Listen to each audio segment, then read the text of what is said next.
வணக்கம். இது உங்கள் பிக்ஷ்தானா சேனல்.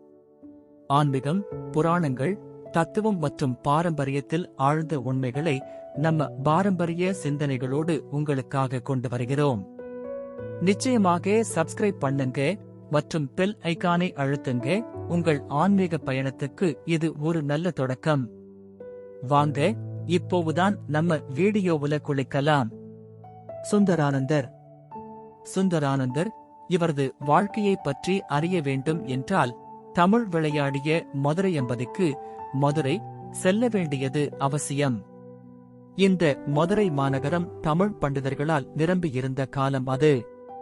இங்கு மக்கள் யாராவது இருவர் சந்தித்துக் கொண்டாலும் அவர்கள் பேசிக்கொள்வதும் கவிதை நயத்தில்தான் இருக்கும். அந்த உரையாடலில் குற்றம் காண்பதும் பின்னர் அரண்மனை முற்றம் ஏறுவதும் மதுரையில் மிகச் சாதாரணமாக நடக்கும். ஒரு புறம் மதுரைக்கு முத்துக்கள் குவியும் நகரம் எனும் பெருமையும் உண்டு. மதுரை என்றாலே அதனை ஆண்ட பாண்டியர்களும் அவர்களது மீன்கொடியும் இலக்கிய தமிழும்தான் நமது நினைவுக்கு வரும். ஆனால் இது தவிர நாம் நினைக்க மறந்த ஒன்றும் உள்ளது. அதுதான் அபிஷேக பாண்டியனின் காலம். அப்படி என்ன இவன் சிறந்தவன் என்று கேட்கின்றீர்களா? இவன் காலத்தில்தான் ஈசனின் திருவிளையாடல்கள் நிறைய நடந்து ஏறியது. அதில் முக்கியமானது சிவன் விறகு விற்ற கதை தெரியும். ஆனால் விறகு விற்ற சிவன் மாணிக்கத்தை விற்கவும் மதுரைக்கு வந்த கதை தெரியுமா? ஆம், இது அபிஷேக பாண்டியன் காலத்தில் நடந்த சம்பவம். இவன் மணிமுடியில் மாணிக்கம் மட்டும் இல்லாத குறை. இதற்காக அந்த பரம்பொருளே இறங்கி வந்து இவனுக்கு மாணிக்கம் விற்ற கதை உண்டு. ஆதாரம் திருவிளையாடல் புராணம்.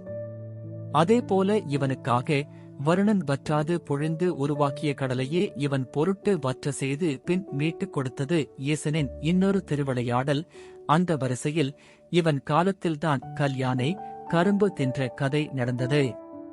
இதற்கு காரணம் சுந்தரானந்தர் என்னும் சித்தர். மேலும் சொல்லப்போனால் ஒன்றான அவன் உருவில் சிவசக்தி எனும் இரண்டாகி, நன்றான செம்மொழியில் மூன்றாகி, வேதங்களில் நான்காகி, பூதங்களில் ஐந்தாகி, சுவைகளில் ஆறாகி, சுரமாகிய மொழி அதில் ஏழாகி, திசைகளில் எட்டாகி, ரசங்களில் ஒன்பதான அந்த ஈசன் பித்தன், பேயன், ருத்ரன், கபாலன், சடையாண்டி, பிச்சாண்டி, அகோரன், அனந்தன் என்ற பெயர்களுடன் தன்னை சித்தனாக்கி சுந்தரனார் என்ற வடிவில் வந்து ஒரு அழகிய திருவிளையாடலை நடத்தியது இந்த அபிஷேக பாண்டியன் காலத்தில்தான். அந்த திருவிளையாடல்தான் என்ன? பார்ப்போம் வாருங்கள். அன்று வழக்கம் போல ஒரு காலை பொழுது உலகத்திற்கு விழுந்தது என்பதை விட மதுரை மாநகருக்கே அன்று ஒரு புது விடியல். அதற்கு காரணம் ஒரு சித்தர். இவர் சித்தரா? அல்லது அந்த மன்மதன்தான் பாண்டிய நாட்டின் இளம் பெண்களின் கற்பை சோதிக்க மரவுரி தரித்து வந்தானா என்று எல்லோரும் எண்ணத் தோன்றும் அளவுக்கு ஒரு அழகு.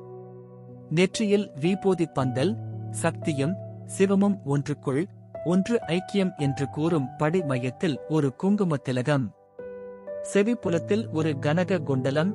இதற்கு அழகு சேர்க்கும் விதமாய் கழுத்தில் அழகிய ஸ்படிகமணி, பறந்து விரிந்த மார்பு, அதில் பளிரென்று பூணூல், நடந்து வரும் தோரணையே ஒரு நளின சிங்காரம். தேஜஸ் என்ற பொருளின் அர்த்தம் இப்பொழுது முழு வடிவம் பெற்றுவிட்டது என்று சொல்லும் அளவுக்கு ஒரு அற்புத அழகு. அந்த சுந்தர வடிவத்தை பார்த்தவுடனேயே பலர் கை கூப்பியது இயல்புதானே. பதிலுக்கு ஆசிர்வதித்து சுந்தரர் அவர்களை அனுப்பினார். அந்த வரிசையில் பெருநோய் பிடித்து வாடிய பெரும்புலவர் ஒருவர் சுந்தரர் கண்ணில் படவே அந்த புலவர் அந்த சுந்தரனின் பார்வை பட்டு பரிசுத்தமடைந்து மகிழ்ந்தார். இந்த விஷயம் மதுரை மாநகரம் முழுவதும் பரவியது. மேலும் அவரது தமிழ் புலமையால் தமிழ் அறிஞர்களே அவருடன் வாதத்தில் தோற்றனர். நகர் முழுக்க அவரை சுந்தரானந்தர் பற்றிய பேச்சாகவே இருந்தது. இது அரசர் காதுக்கும் போனது. விடுவாரா அபிஷேக பாண்டியன்? அரசனுக்கு உரிய செருக்கோடு சுந்தரானந்தரை அவைக்கு வரச் சொல்லி தனது சேவகர்களை அனுப்பினார். ஆனால் அது எத்தனை பிழையான செயல் என்பதை அவர் எண்ணி பார்க்கவில்லை. உண்மையில் அரசன் அல்லவா? ஞானம் பொருந்திய சுந்தரானந்தரை முறைப்படி வந்து பார்த்திருக்க வேண்டும். என்ன செய்ய? அரசனுக்கே உரிய செருக்கு அவனையும் விட்டு வைக்கவில்லை. அவனுக்குள் இருந்த அந்த நான் என்ற அகங்காரம்தான் இதற்கு காரணம். அதற்கு சுந்தரானந்தரும் ஒரு பாடம் கற்பிக்க தயார் ஆனார். அந்த சித்த புருஷரை அழைக்க சேவகர்கள் அவரது முன் வந்தனர். அவர்கள் சொல்வதைக் கேட்ட சுந்தரானந்தர் அரச கட்டளைக்கு பணியவில்லை. மேலும் வந்த சேவகர்களிடம் ஆற்றில் குளிக்க ஒருவன் ஆசைப்பட்டால் அவன் அல்லவா ஆற்றுக்கு வரவேண்டும் என்று வினவினார். ஆனால் அந்த வீரர்களோ அவரை விடுவதாக இல்லை. அவரை வற்புறுத்தி தனது அதிகாரத்தை நிலைநாட்ட முயற்சி செய்தனர். சுந்தரானந்தர் அவர்களின் பேச்சால் தனது பொறுமையை இழந்தார். கோபத்தின் விளிம்புக்கு வந்த அவர் அந்த வீரர்களிடம், இதற்கு மேல் ஏதாவது பேசினால் உங்களை கிளி ஆக்கிவிடுவேன், ஜாக்கிரதை என்று ஒரு போடு போட்டார். அதைக் கேட்ட சேவகர்கள் பயந்து அரண்மனைக்கு சென்று அரசனிடம் நடந்ததை கூறினார்கள். இதைக் கேட்ட அரசன் திகைத்தான். அன்றில் இருந்து அவனுக்கு அந்த சித்த புருஷரின் நினைப்பு மட்டும்தான். இந்நிலையில் ஒரு நாள் ஆலவாய் அழகன் திருக்கோவிலுக்குள் மன்னன் சென்ற சமயம் சுந்தரானந்தரும் அந்த கோவிலுக்கு சென்று இருந்தார். சுந்தரானந்தர் தனக்கு முன் கம்பீரமாக வருவதை கவனித்து அரசன் அபிஷேக பாண்டியன் கோபம் கொண்டான். ஏனெனில் அரசன் கோவிலுக்குள் வரும் பொழுது அரசனுக்கே அங்கு முன்னுரிமை வழங்கப்படும். பொதுமக்கள் யாரும் அவன் எதிரில் தோன்றக்கூடாது. அப்படி தோன்றினால் அது அரசனை அவமதித்த குற்றத்துக்கு சமம். இதுதான் அரசனுக்கு சுந்தரானந்தர் மீது வந்த கோபத்திற்கு காரணம். இப்பொழுது அதிகார கோபமும் தவஞான கோபமும் முட்டிக்கொண்டன. நீ தான் மாயங்கள் நிகழ்த்தும் அந்த மாயாவியோ? உனக்கு உனது மாயாஜாலங்கள் மீது அவ்வளவு கர்வமா என்று முதலில் பிரச்சனையை ஆரம்பித்து வைத்தான் அரசன். சுந்தரானந்தர் சித்த சாகசங்கள் மாயங்கள் அல்ல. ஏன் என்றால் மாயங்கள் அற்பமானவை, இல்லாததை இருப்பது போல காட்டுவது. அது வெறும் காட்சி. ஆனால் மறுபுறம் சித்த சாகசங்கள் என்பது பஞ்சபுதங்களை உணர்ந்து பிரபஞ்ச நியதி அறிந்து அதற்கேற்ப செயல்படுத்தப்படுபவை. வேண்டும் என்றால் இங்கேயே அதற்கான பரீட்சை செய்து பார், நானும் உனக்கு புரிய வைக்கின்றேன் என்று கூறினார் சுந்தரானந்தர். சுந்தரானந்தர் இவ்வாறு கூறியதைக் கேட்டு அரசன் வெகுண்டான். சுந்தரானந்தரை சோதிக்க தயார் ஆனான். அபிஷேக பாண்டியன் தீர்க்கமாய் சிந்தித்தான்.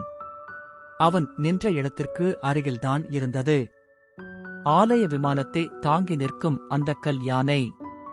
நிதர்சனமாய் தெரிவது மாயபிம்பம் அல்ல. அது பொதுவாக எல்லா ஆலயங்களிலும் கற்பீடங்களே கோயில் விமானத்தை பொதுவாக தாங்கி நிற்கும்.